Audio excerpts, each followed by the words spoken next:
Fucking technology. Your connection sucks. I wanted to say your connection sucks. My name is This Shit No Working. Keith, what the fuck is happening? I'm on my phone and my connection is way more stable than yours. No, it's not my connection. The battery died on my USB headphones, so I had to plug the cable in, and as soon as you plug it in, the software from Cast doesn't recognize the microphone, the headphones you're using anymore. That's why you can't set it up. I'm surprised every week how well prepared you guys are. Really.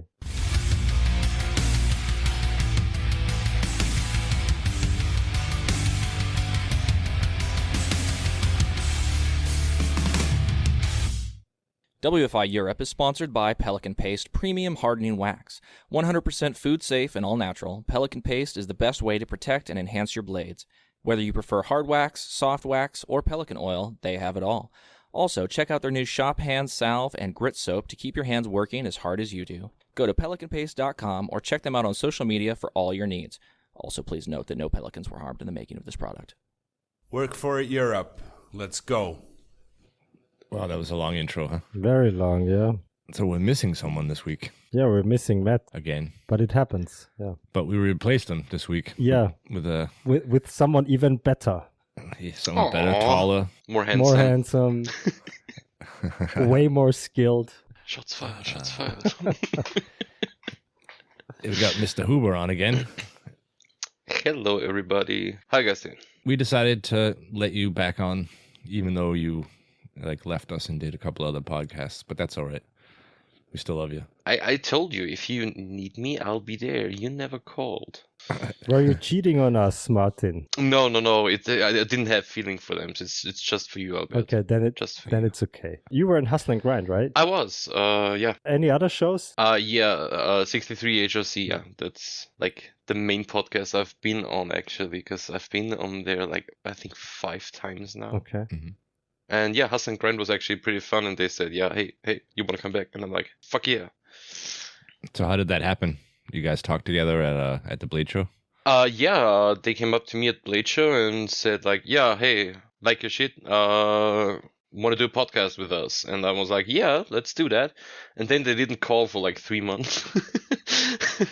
And then Matt was like, hey, dude, I'll be on Hustle and Grind end of this month. You want to join? And I'm like, yeah, sure, why not?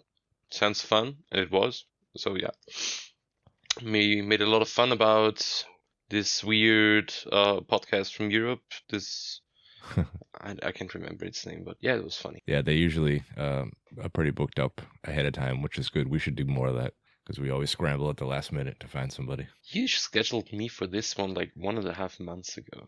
Yeah, and you forgot about it. Womp womp. I actually did, yeah. But that was an exception. Usually it's on short notice. Yeah. Okay. Because you were so busy, Martin. That's why we had to schedule 1.5 months ago. I'm not that busy. I pretend at least to not be, and I am, but yeah. It worked out good because you were going to go to a knife show in Ipsitz. We were going to go actually together, and it got canceled. And that was going to be the place where you were going to talk about the knife show Austria that you're going to be hosting. So this is the perfect time. I got a shit ton of folders and posters and everything, and wanted to give them away at the show and be like, hey, stop by at our show, it's gonna be in May and it's gonna be fun, and cancelled. And it's gonna be better than Ipsitz, right? That's what you said. But it's gonna be bigger. And more people and more international. We already have one American on the list. And it's not you, Keith. Who's the American? One real American. Who is it? Do you want to tell us? Anchorage Forge. Ah, nice. Really? Nice, yeah. Yeah. And he maybe takes some special guests with him, but I don't want to spoil anything until it's 100% sure. He should bring beer. We actually... I don't know. Spoiler alert, spoiler alert. We'll have to beep that out. Yeah, please. Awesome. So tell us all about the show. What got you started with the idea to make a show in Austria? And well, actually, the idea was born years ago. After my first few knife shows, I was like, damn, I want to do this. I want to do this too. And but it always was like I wanna do, but I never did. And so like talking with a lot of people, and then like after flying to the US like 3 to 5 times a year for knife shows and stuff, and realizing that we have like 2 knife shows in Austria, and they're both like small, like 30 to 40 people. I was like, we need something bigger. We need something hopefully better. I don't want to down talk the other twos, but we want to do something new. We want to get like people from all over the world to come by. We want to in future like combine it all with classes, with workshops, with famous knife makers, and teach people who teach classes afterwards. This year, like next year in May, it won't yet be like this. At least it's not 100% sure yet. But we want to do like something like take Blade Show and move it to Austria, but just in a like smaller scale, because like Atlanta is huge and we will never be like that in this size, because there's like more than 1,000 people setting up tables and stuff. But we want to create the biggest knife show in Austria, and we already passed the numbers. Like the confirmed exhibitors are already in the mid up 30s, and we have room for about 70. So yeah, it's filling up pretty quick, and Nice. we have names from all over Austria, Germany, Croatia, Italy, Sweden, Netherlands, more Italy, a lot of Austria, Poland, Czech Republic. Did I mention Austria and Italy? Yeah. In Germany. And Germany. And the US, one guy. Did I tell about him? And yeah. Of course, we have this weird dude called, I think it was Knives Material.at. And this weird, like, Salzburger Messerschmiede guys. Okay, then I'm not coming. Weird If these dudes. guys are there, I won't be there. Yeah, but they're cool Fuck guys. I 'em. mean, they're nice to talk to. They're super weird, and I'm actually happy when they're gone again. Like they visited me like last week or something Yeah. in my shop, or 2 weeks ago. I was so happy when they were gone again. Yeah, Like, oh. I can imagine. Yeah, they are not allowed in our shop, by the way. Just say. Totally understandable. Totally understandable. I mean, they bought some steel, so I mean, they gave me a lot of money, so Yeah.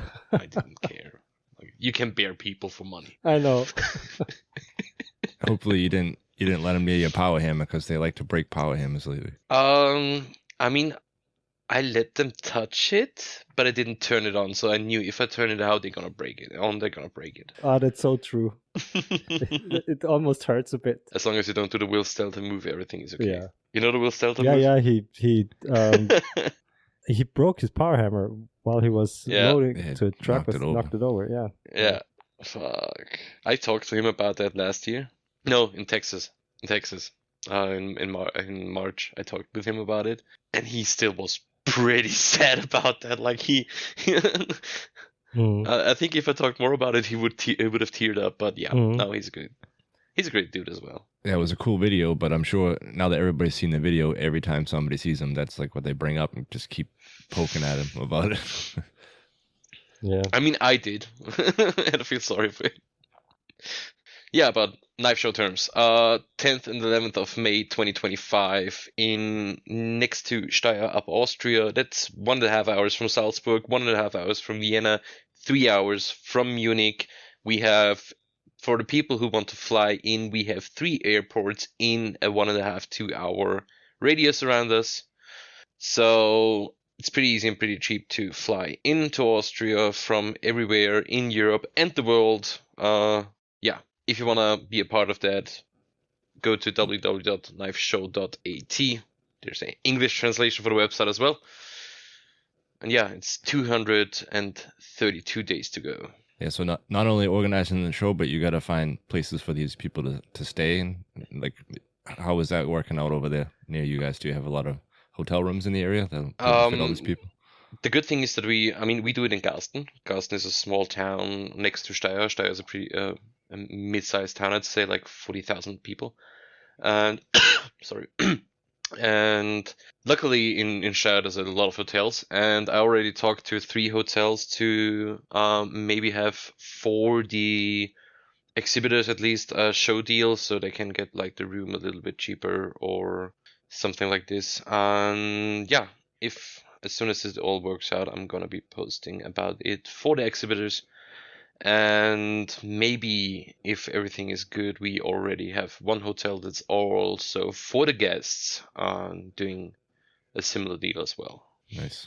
Yeah, a lot of stuff to think about and organize. And like you said, the first year is going to be, I would keep it basic if you can, get everything together and then work on all that stuff for next year. But I heard you were going to maybe be doing some prizes. Yeah, we already talked with a few people, but one in specific who will sponsor our knife show.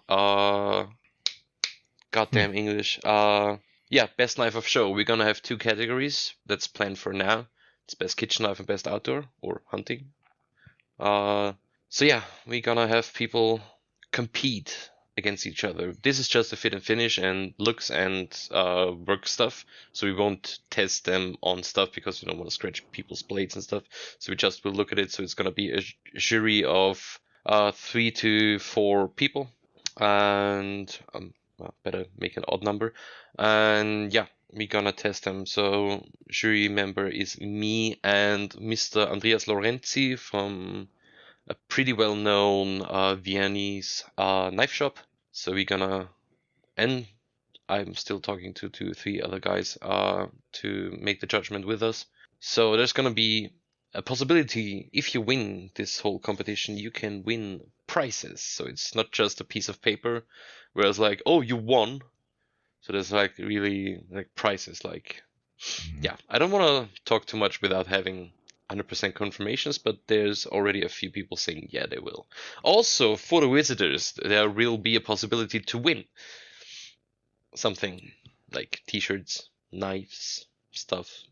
We already have 2 knives that are sponsored for the visitors to win. So nice. And how is that going to work? Do people get like a free entry with their ticket, or are you going to like sell tickets to have a chance to win? Or? I have 2 versions in my mind right now, but one would be a little bit more time-consuming pre-show for us and the makers.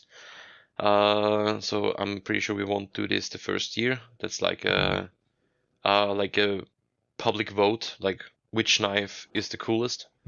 And so every maker can submit a knife to this, and they can vote like, okay, I like this one most, I like this one most, and somebody will be drawn out of this. But I think it will be like you get your ticket and then you have to fill in your name and then you can win. So it's gonna be easier. Like when you stop by and buy your ticket, you get a free entry. Yeah, that gets kind of time consuming and a little crazy when you're trying to do shows and stuff. Like we ran into that with the charity knife giveaway that we did. So make it as simple as possible would be my advice. I mean, this pre-show thing would be a thing when I don't know, have a few people like working for me for the show, but this is like ages away now. Yeah. It's just me right now. So I'd like to offer some prizes for the makers if you're willing to accept them. I hope so. So I'm gonna be offering one of the knife ices from Oxy Tools, a file guide, and one of the carbide scramper tools that is also from Oxy Tools. So there's 3 prizes for your knife makers. So if you guys want a chance to win, you got to sign up and be a guest at the show. By the way, this competition is for exhibitors only. So right. That's why I'm doing tools for knife makers, and for the guests, you'll have to figure that stuff out. Yeah. Just give people a way of forge or a grinder or something. Yeah. Like, oh, you visited a knife show, so you must be interested in a knife. Here's a forge. Have fun.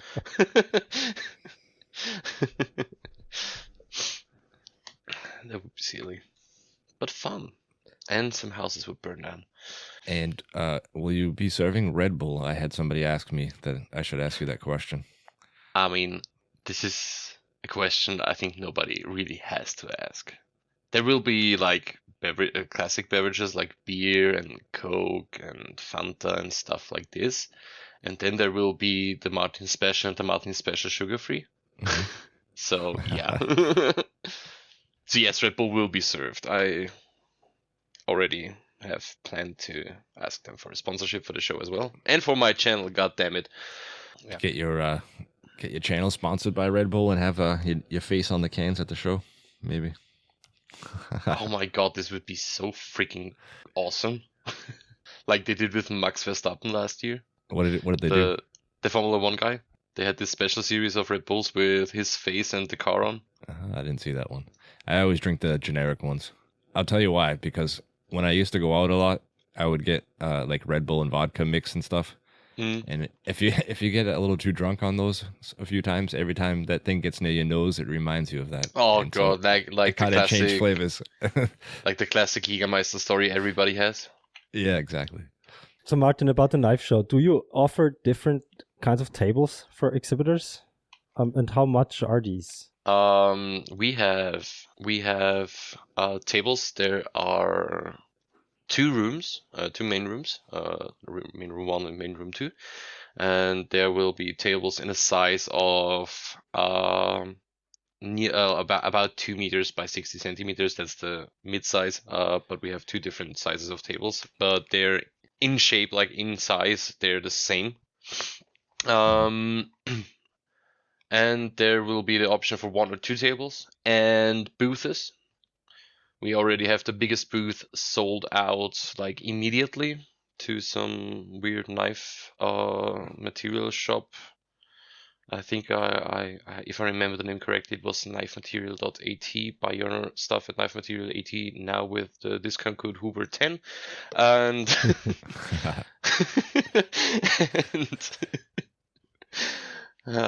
yeah. Nice. So there will be. How many booths do you have space for, or is that we have 3 areas for booths. 2 are each one in each main room, and there's a hallway between the main rooms, and there's a second bar in front of the second main room. So there's right next to it, there's a big space of 4.5 by 3 meters. Where it's perfect lighting, especially for guys who are selling like belt grinders and stuff. So like for big machinery stuff that needs space, and there's gonna be the space for one of them. I already have maybe one for that space. Can't tell 100% right now, but yeah. So 3 booths, 2 smaller ones, and 1 big one. How much for a normal table, Martin? We try. The one thing that I really wanted to do is like.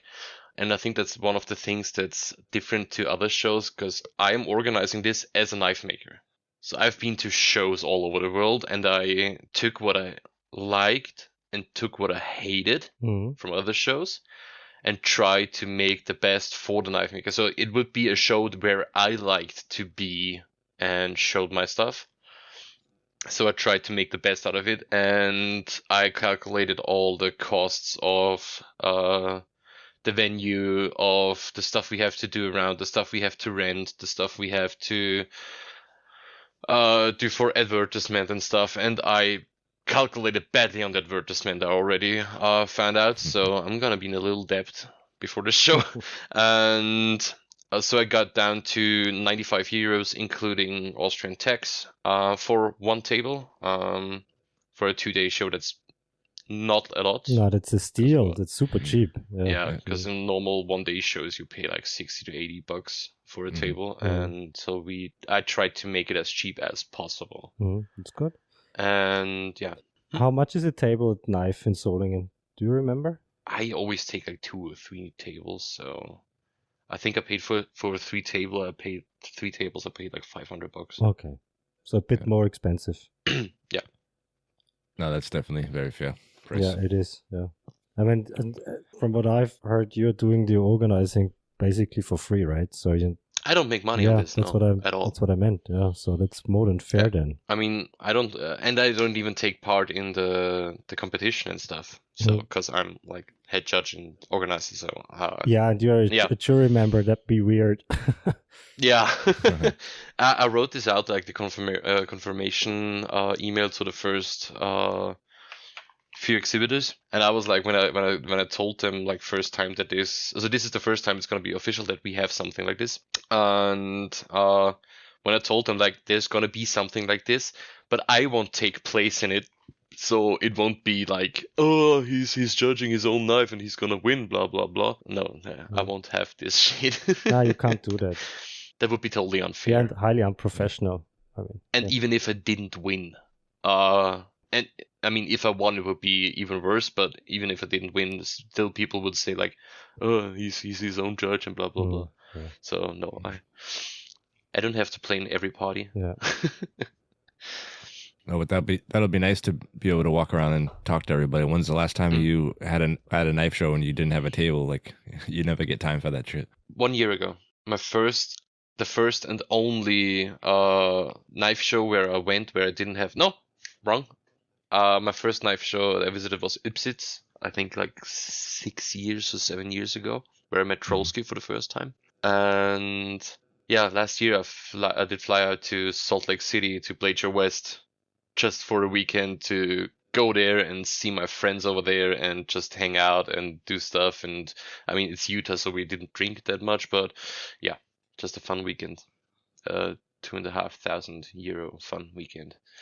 Yeah, gets expensive quick. Yeah, it was, but it was worth it. I met so many people that I would not have met if I wouldn't be there.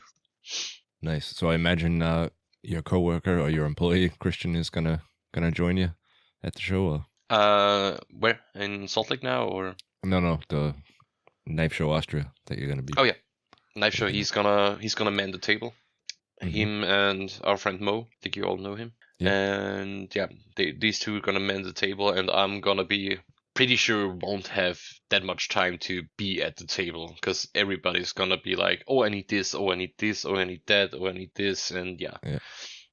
Since I don't have an organizing team, I have to do that. I mean, I have two guys that will be my helpers at the show who have like event experience. Who already did like events and stuff like this, so they can help me out with like when somebody's calling like, I don't have I can't open the window. Why can't I open the window? And blah blah blah, or stuff like this, like stupid shit that people need all day, all night, or they hate their table neighbors and now they want to move or go out or have questions or anything. I already have people for that, and if there's some time, you find me outside in the smoking pit. What about food? Did you organize it? Because sometimes I've been to a few shows where it's really tough to get stuff to eat while you're there, especially for the exhibitors. We already talked with, because I want to do this like a little more local, like with all the stuff, especially around food. I want to keep this a little bit more local. So I talked to the local fire department. They do like 2 to 3 like events a year, and their barbecue is freaking amazing. And so, and they always sponsor like once or twice a year some stuff for their raffles to make some money for like new cars and stuff or new gear. And so I called them and I'm like, hey, could you help me out? And they were like yeah, we're in 100%. We do this for you. So they're gonna be doing all like a barbecue and similar. So food's gonna be like barbecue heavy. And also there's going to be, for the vegetarians in the audience, there's going to be vegetarians available as well. And like there's going to be coffee and cake sponsored, like not sponsored, done by my mom because she's a professional, God damn, I never remember that word, pastry chef. And there's going to be 2 bars with beer and non-alcoholic and stuff like this. And Martin Huber specials. Nice. What's a Martin Huber special? Wait. You mean Red Bull? Okay. I mean, that's a stupid question. You've been to my shop. I know, You've seen but my it might shop. have been a Red Bull cocktail or something because it's called Martin who was special. So that's why I thought it might be. I mean, some people won't. I mean, most people, I think, won't understand the joke, but the people who understand will be the real ones, the real G's. So, but how does this knife show differ from the other knife shows in Austria? You said it's going to be bigger, right? Because Upsitz, I don't know how many exhibitors in Upsitz are, but About 30, 30. 35. What about Eisenerz? I think 40, 45 in this direction. So Mhm. And you're we're gonna have like nearly double. yeah, you're aiming for 70, right? Yeah, we have space for 70, as we have not 70 tables, 70 exhibitors. That's what I meant. We yeah. have we have 85 tables, space for 85 tables. So I already calculated that a few people are gonna be like wanting to have double tables. And the booths, so we have like, I think, space for 70, 72, 75 exhibitors in total, including the booths. So yeah, it's gonna be the biggest one, and I have the main focus in this show at variation. So I don't want to have like too many people doing the same stuff. So not like every second table is a dude who's doing hunting knives with deer antler handle and stuff like this. Yes, like classic Austrian knife shows. I mean, I like those knives, don't understand me wrong, but you just see those at these knife shows, and I want to have like different kind of stuff. I want to have international. I want to have like people from all over Europe, and I mean all over the world. If they want to fly in, I'm happy if they would come in and show their work off. Like the best of the best craftsmen in this world I want to have at my show. That's the main goal on this whole thing, like doing a cool and awesome show for makers and visitors. And there's gonna be t-shirts. Buy a t-shirt. Knife Show Austria t-shirts, that is. Yes. or Martin Huber t-shirts. I mean both. Okay. Why not? But yeah, Knife Show Austria t-shirts, because these are going to pay a little bit of the debt. I mean, I get what you're saying. I mean, I talked to Tobias Hangler about this when we met in Eisenerz. Eisenerz is a very nice show, but it's very old school, if you know what I mean, right? Yeah. So not a lot of modern chef knives, for instance. It's a lot of hunting knives, very traditional style knives and everything. So I get what you're aiming for. It's a good idea, actually. Yeah. Thank you. And it's not international either. Yeah, like most shows that we have in Austria are like, there's let's say 30 people, and from these 30 people there's like 3 non-Austrian or Germans. Yeah, exactly. And they only sell materials. Yeah, or hammers and stuff. Or hammers and stuff, yeah. I wanted to ask about how you're like setting up all the people together as neighbors. Like you mentioned, you didn't want everybody, all the Nika people together, and is that a shitload of work to try to figure out what everybody's making? And luckily I was brain function ready when luckily my brain did think for a second when I did the exhibitor form, because the people have to fill out what products they sell. So they will be like there's like 4 categories of kitchen knives, hunting knives, materials, and machines or systems. And so like people fill this out, and I'm like, okay, these guys are kitchen knives guys, these guys are hunting knife guys, and they have to upload pictures of their stuff. It's like the requirement is company logo and 1 picture of the product, so I can see, okay, his style is like too similar to his style. I'm gonna set them apart like a few tables. And the second thing that I need the pictures for is like advertisement on the social medias afterwards. So yeah, people can upload pictures so I can see, and then there's people who are saying like, hey, can I maybe be next to this and this guy, or can I be next to this and that guy?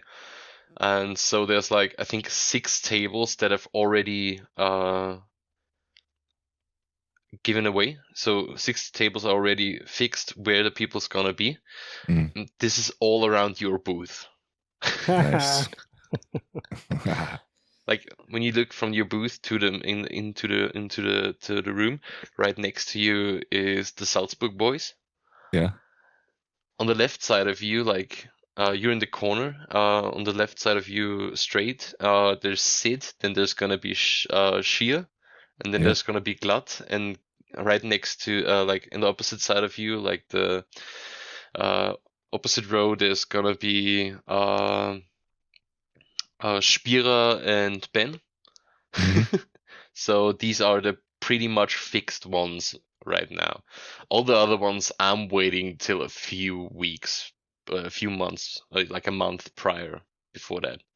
Before you give the tables away. Yeah, that's a nice way to set it up though, because if you don't have the same kind of knives next to each other, Yeah. the people have a better chance of I wouldn't say just selling the knives, but sometimes you get next to a table and like the guy next to him's got the same kind of thing, but maybe And when you can't find your the where does his table end and where does his table start? yeah. Yeah. Yeah, no, I try to make it different, and especially for guys who sell like materials and stuff. So if I have like, let's say there's like 3 guys stopping by and selling materials from a table, and I wouldn't know that they sell materials. So I have them all right next to each other. So there's 3 guys with materials. Mhm. So customer from table A tries to pay at customer from table C because he didn't know that they're not connected to each other. Mhm. Yeah. And stuff like this. So I want to like spread everything out a little bit, so like there's not like 5 material guys next to each other. And yeah, so a little diverse. Diversation never is a bad thing. Nice. So you also, this isn't about the show, but you also just had a knife class, a folding knife class. I did. I had with a few other guys a knife folding class at Christoph Feichel's place, and we all did folders. I mean, most of us finished. I had to do a little next day finishing work to do because I didn't heat treat the backspacer and didn't etch it and polish it. Forgot about that. So I had to still like take it apart and repolish the scales and stuff. So they're all nice and stuff. Some other guys had to do some small detail work as well. But yeah, it was fun. It was really, really fun. It was 3 days, right? 3 days, yeah. And 3 you days. built a liner lock folder, right? From what I did, yeah. Okay. And did you bring your own Damascus, or did you forge a Damascus there? At first we all said like we're gonna forge something there for like 2 hours or something like that, and then we're gonna make the knives. And suddenly I was the only one who didn't have a finished piece of Damascus with him. I was like, Did you bring dude, a prepared billet, or what did you bring? Because I saw you forging on your YouTube video. yeah, I did. I brought cladding material from the knife that's on the knife show poster. The 150 layer of copper O2 and pure nickel, and I just didn't have a core in it yet, so I Okay. had to laminate a core to it. What did you pick for your core material? Apex Ultra. Of course. Of course, yeah. Toby was there as well. If I wouldn't, Okay. I thought about 124.19 because I was like, Apex and the outdoor knife. I don't know. And he looks at me like, if you don't take Apex, I'm gonna punch you. I'm like, okay, okay. I mean, I'm double the size of him, but okay.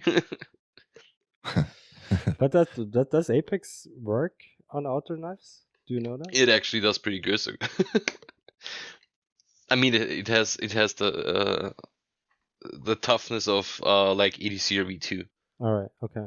So yeah, it does actually work, but I'm always like too afraid to do it. I'd be too, because we've only done kitchen knives out of Yeah. Apex. I mean, it's made for kitchen knives. So I know, but mostly. how does the heat treatment differ? Do you know that for an outdoor knife? Because people kept asking us.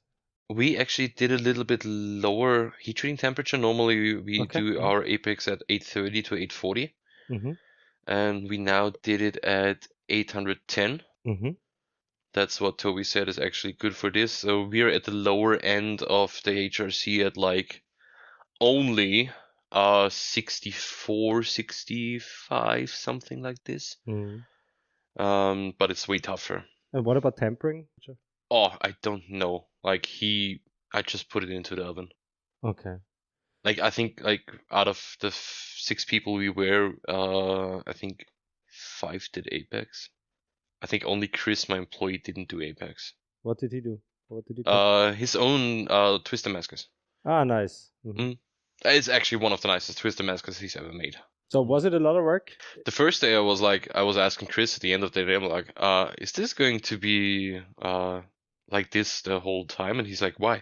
I'm like, because this is like I was imagining like talking about 1/10 of a millimeter, and we have to do it very precise. And he's like, yeah, just do it like this, and it will work. And I was like, okay, this is more easy than I thought it would be. Okay. And I asked him, and he started laughing, and I was like, okay, did I just foreshadow something, or yeah, the next day, starting midday, my brain was fucked. Once you get into the locking mechanism. Yeah, like the locking and all this, the small, like if you're like let's say 200ths of a millimeter off, Mm-hmm. you're done. So there's a few things in there that really, really, really need to be ultra precise. Like what? Yeah, tell us. Locking mechanism. I made a flipper. So a flipper is not just like a stop pin. It has like a milled out guidance and the guidance pin. And if this is like a little off, the knife will close too much, not enough, or open too much or not enough. So if you're off there like by a 1/10 of a millimeter, your knife's gonna be shit. So you like first we started at milling out, and then we were all like sitting there with the files, like scraping 1, 2, 3, putting everything together again. Check, okay, a little bit more. 1, 2, 3, put again. Disassemble, reassemble, I think I disassembled my folding knife just Tuesday to Thursday, because Thursday I finished it a little bit. I think I disassembled it like 200 times. Yeah. Was that the first time you tried to make one, or have you ever I tried did to do it? 2 friction folders before. Yeah. Failed miserably on one of them, and the second one was kind of working, but that was like before I even did knives professionally. So this was like, I think this was the time where I was in the military because I was bored at the weekends. And so yeah, I made this folding knife out of brass and and ebony and some weird tool steel that I found somewhere laying around. Yeah, it worked. Not good, but it did. Yeah, trying to get the especially on the flip, like you said, the open point, the stop point, and then get the lock to engage, and not too much and not too little. I think the best feeling of the whole 3 days was when the lock that click noise clicked for the first time. Because I was opening it up and it made this beautiful back, and it engaged the lock, and it was such a nice flipping sound. It was pretty loud actually. Like 2 of the guys were looking at me like, "Is everything all right?" But it was such a nice feeling. Like, it's working. It locks. It doesn't wobble anything. Like, such a nice feeling. So you used titanium for the liner lock part, right? Yeah, we used titanium, also titanium screws. And I think, titanium screws for everything. Then for the backspacer, I used cladding from the Damascus and zirconium bolsters, which are pretty fun to grind because I started grinding on them. Like, titanium is sparking pretty light, pretty bright. And then I started to grind on the zirconium, and the zirconium is like 10 times of titanium. Like, I pressed the first time, I pressed the bolster first time to the grinder, like trying to shape it a little bit, and I got a blind spot in my vision, and went out to my car, got my sunglasses, and went back in again just to grind. So Yeah. when you used titanium as the liner lock part, do you have to carbuterize? Is that the right word? You have to do something to the titanium, right? To No, we didn't have to. It was no. a feather hard titanium. So Hmm. like not Okay, a so a normal. special grade. Yeah, special grade. Yeah, Yeah. Okay. special grade of titanium Why do you use titanium for that? because it's springy and light and better than most of the other stuff. And as far as I know, most knife people use titanium for that. Mhm. But couldn't you Don't also ask me the use real like reason. I have no idea. some kind of steel that you tempered to spring hardness? I mean, Of course, it'd be heavier then, but I think but it would be way work. cheaper, I guess. It's not that bad actually. Did you have to pay for material, or was it included in the class? I was included in the class. Okay. But our class was like for the guys who listen to this and think like, yeah, I'm gonna do a class at Chris's. We had a special class because we were all knife makers. So like half of the stuff we did in our class, normal people don't do in their folder class. Mm-hmm. And like normally he has a fixed Pattern. handle design. Mhm. Then the people can decide which one of the blades they like to have and all the same steps. And we just did like, we were like, yeah, I want to do that. And he was like, okay. And Chris was like, yeah, I want to do that. And he's like, okay. And I said, yeah, I want to do that. And Chris and Christoph was like, okay. You really sure about that? I'm like, yeah. And he's like, okay. But tell us who else was there. It was you. It was me, Tobias Hangler, my employee Chris, Toby's employee Flo, and Fran. I met Fran there for the first time. Nice dude. He's from Graz as well. And who am I missing? Who am I missing? Sid. Before. And Sid. Ah, my baby. Yeah. Sid and I made the same knife, like literally the same knife. I forged the seal for us too because his elbow is a little fucked from overusing it at building house and his work. So I had to forge for us both. And I said like, I'm gonna do this crazy steel, and he's like, I'm happy with everything you do, but I would love to have this one. I was like, okay, let's do that one. And we talked about like when we met down there, we talked about like handled materials that we brought with us to use, and I'm like, yeah, I have 3 pieces of koa, and he looks at me, yeah, I have a piece of koa. So yeah, we pretty much both made the same, and he also did zirconium bolsters. So our knives next to each other, there's a beautiful photo of our knives next to each other. If you don't know who made what, you wouldn't know. So do you have plans on making these to sell? No. I mean, it was fun to make them, but I calculate the work time and what I would have, the price tag that I would have to sell those to not Yeah. to make profit. It would be like $5,000 or something like this. Really, $5,000. Yeah, like calculating work hours and materials and stuff. And so I was like, nope. I mean, sure, there's gonna be. I mean, the steel combinations and materials that I used are like not the cheapest. Mhm.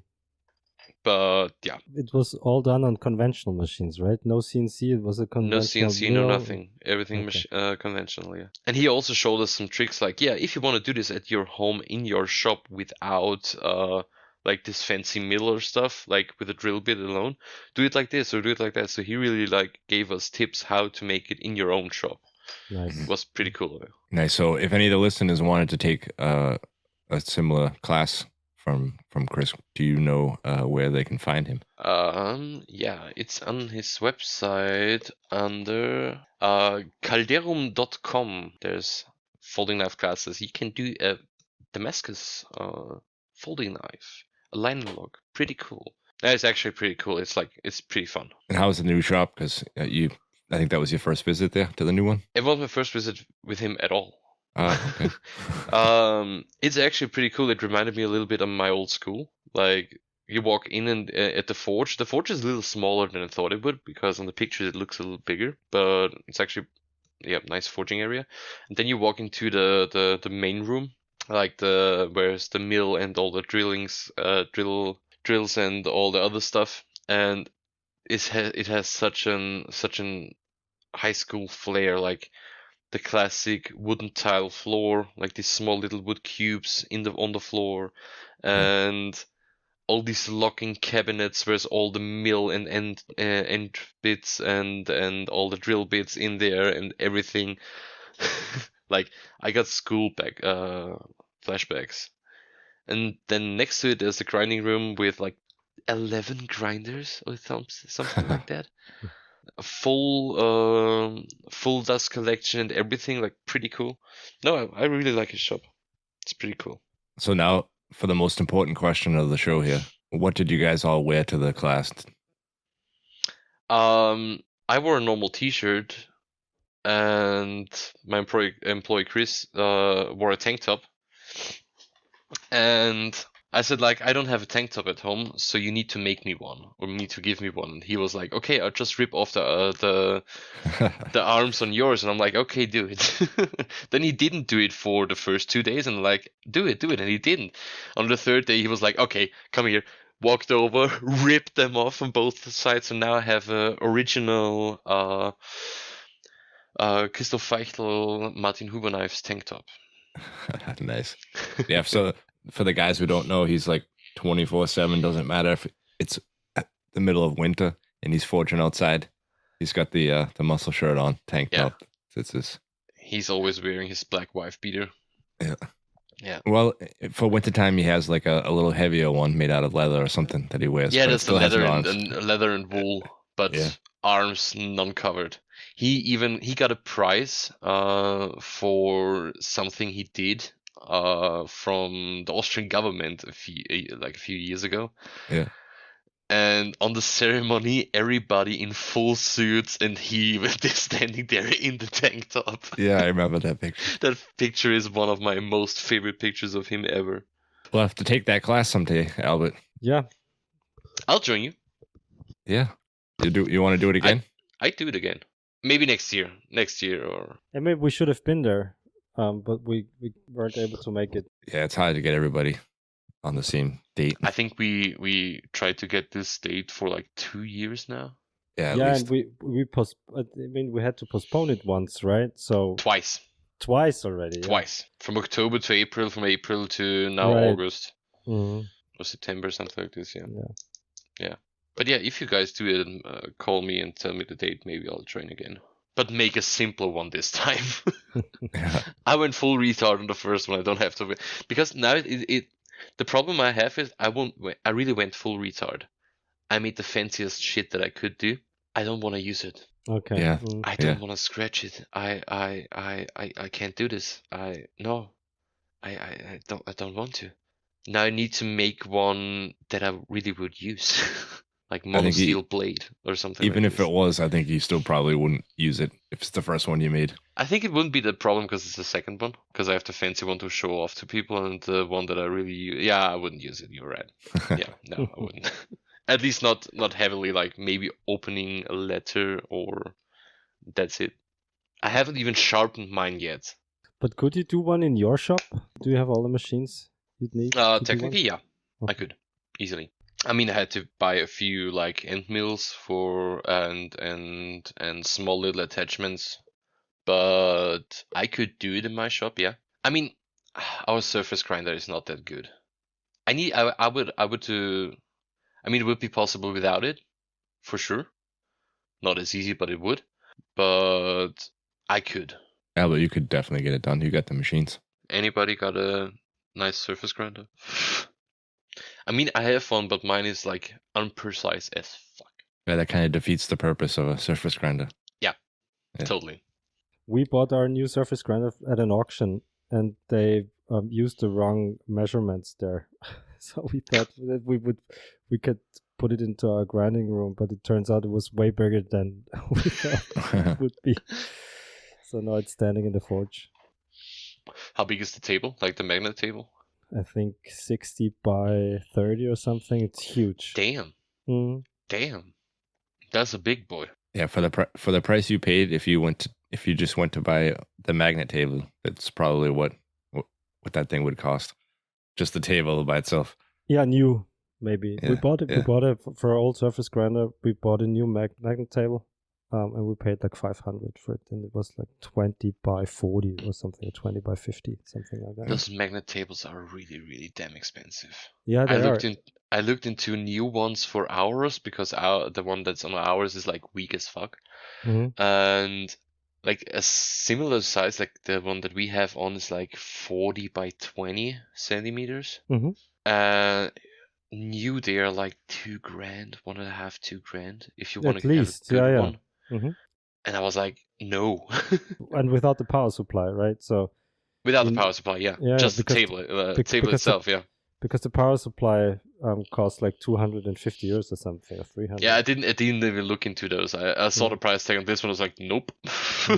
But we have one, and you can have it for what we paid. I think we paid like 500. It has never been used, so I mean, our machine needs a new motor because it's too weak, and a new stone. And I'm really thinking about like not even fixing it and just try to buying get a new one. just buying one. Yeah, Mm. like if I get somewhere one that's working for, let's say, cheap. I mean, we bought a new magnetic table for our old surface grinder because we thought that the table was broken. Turns out the power supply was broken, so we have a brand new magnetic table sitting in our shop now. Oh God. Yeah. So if you need it, just let me know. I will. So how's the new shop? Dirty. How a shop should be. Yeah, no, because we're setting up the machines. We just I told the guys last week that we started restoring our 75 kilogram Bichet power hammer, and we're almost done. We built the motor base today, like where the stuff for the motor is attached. So now we have to order belts. We did all the ceilings and everything. We completely disassembled the machine, and we want to set it up within the next 2 or 3 weeks. That's what we did. And that's the last power hammer we're able to afford now. To set up. How many do you have now? 6. Give me a small one. No, but we need 6, Martin. We need No, you all don't. of them. I got one. We need all of them. You know No, that. you don't need. Give me one of the 30 to 50 kilos. We only have 130, and I'm not selling this one because this was my first power hammer, and it's named Albert. Not after me, but Bichet called it Albert. Like a I'm not 50 gonna- or 60 kilo, something around that. We have 250 kilo, but only one Bichet. I take the Bichet. Yeah. You know I'm a Bichet nerd. I know, but so do we. we I also mean, they're the take- best power hammers available. Period. Why is No that? discussion. Yeah, especially if you're buying used ones. It's always funny when there's like the old blacksmiths talking to me and they're like, "Yeah, you got a power hammer," and I'm like, "Yeah, I got a Bichet," and you always see their eyes getting opening up and getting a little wet, and they're like, "You have a Bichet? I love these machines. They're the best." And I'm like, "Yeah, they are." They're very hard to get these days. Yeah. Yeah, and expensive. Like you can buy a new Yang for the price that a a non-good used Bichet costs. Exactly. Yeah. Mm.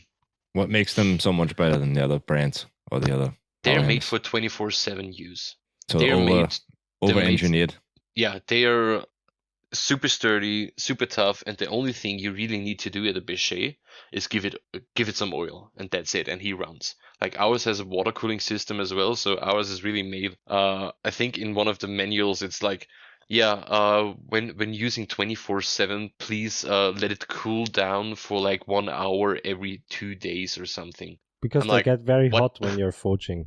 So the cylinder gets very hot. But yeah, that's why ours has water cooling for the cylinders and for the ram. So And they're very, very easy to control. So you have a lot of Mhm. control when you're using a Bichet. I mean, we have one Italian power hammer with 50 kilogram ram weight, and this one is a beast. It's very hard to control. And with a Bichet, you can be very precise when forging. Even with our 100 kilo Bichet is way more precise than our 50 kilo Italian power hammer. Yeah. I mean, I can bet, I would never do it, but I could bet I can lay my hand on the lower die Mhm. and drive down with the Bichet to just touch my hand without hurting myself. You could. I mean, there's this matchbox trick, right? Yeah. Where you close a matchbox box. I did that Yeah, a few years ago. Every power hammer Yeah. owner did that. And the funny thing, if you put a candle next to it and then press and full on the throttle, Yeah.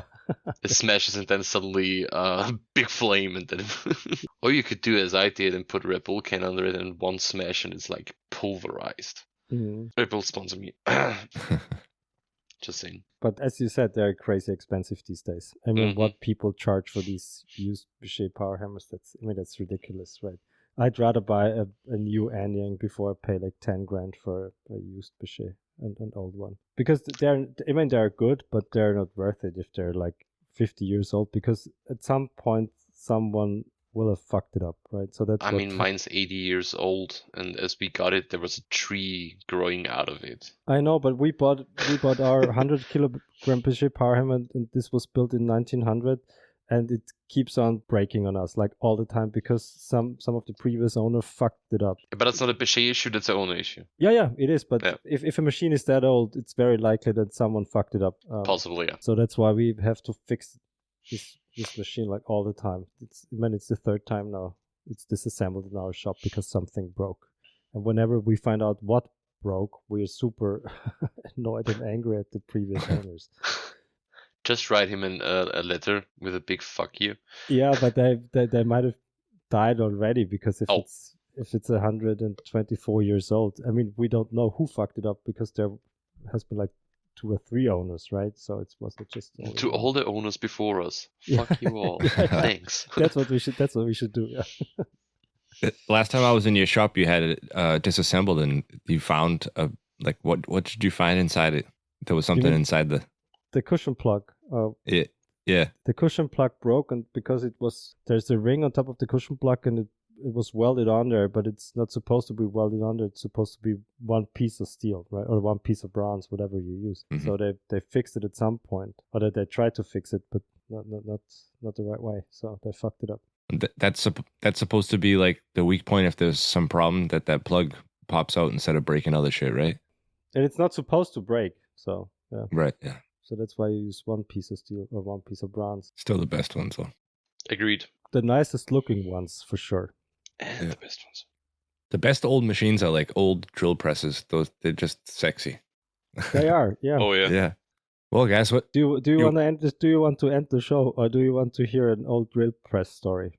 I want to hear the old drill press story. we bought an old Alzmetall drill press from close to Solingen, and it was built in 1955. And we had to fix like some minor stuff, nothing really important, and we measured the trueness of the drill press, and it was like 1/100th of a millimeter.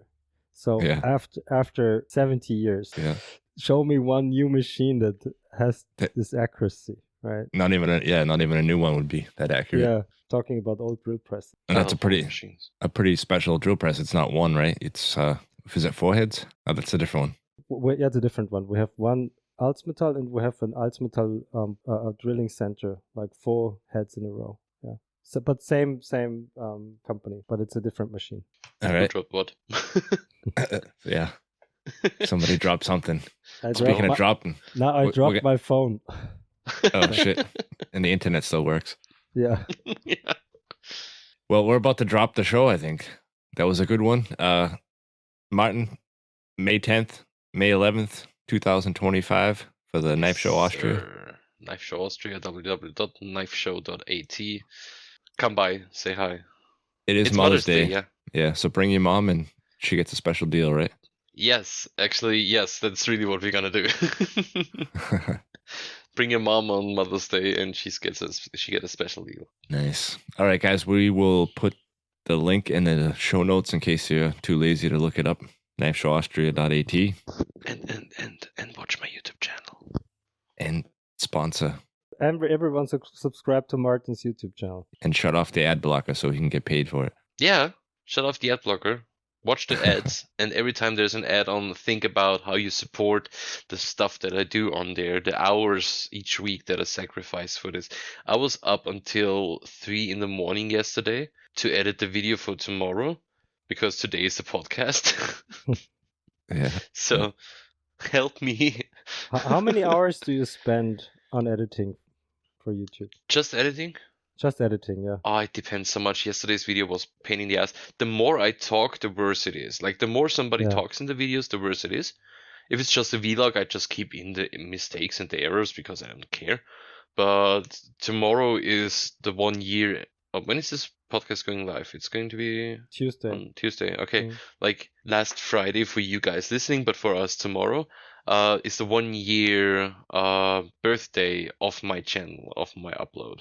Mhm. And so it was a 18-minute video where people asked me questions and I told everything about the channel, about the stuff I do, about everything around it, about future projects, about the future of the channel, about how much money I made. Dun, dun, Ooh, dun. spoilers. And the thumbnail is actually pretty cool. You guys know the scene from Breaking Bad where this big black dude is laying on this pile of cash? Yeah. I Mhm. photoshopped me next to him. So this is the thumbnail of the video. And yeah, so these videos are really hard because like if there's too long of a pause in between sentences, it feels like ages. Like when you listen to like let's say like, yeah, I'm gonna do this. And now I'm gonna, like this small pause between the sentences, it feels like ages and people getting bored. So you have to make it short and interesting.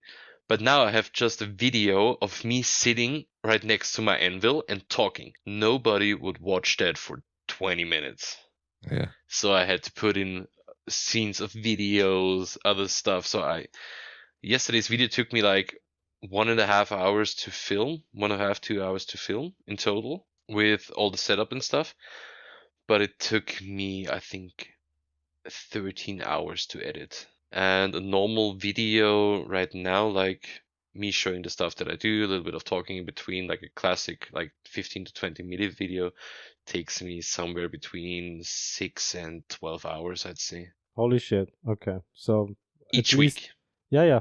So at least one full day of work just for editing, or a bit more even on average. A bit more even, yeah. I usually edit like 1 or 2 days a week Mm, for the videos. fuck. Okay. And then I have to film them before. So I'm filming like since Monday. I'm filming on the project for next week, and then there's Blade Show coming up where I'm flying, and there's still gonna be a video out. So I have to do the video now and edit now because when I'm flying over there, I can't edit and upload the videos. So yeah, it's actually way too much work for the money that I'm getting paid for this. Mm. So if the listeners would be so nice, go to my channel, maybe consider a channel membership or just leave a donation. Or if you have a company that's willing to support me and want to sponsor a few videos and give me money, thank you. So Perfect. enough of my input for you two. Nice. All right, guys. Martin, thanks again for joining us and putting Thank together you. the show that everybody's going to go to. Thank you for having me. We will talk to you guys next week. Bye. Bye. Bye. Bye.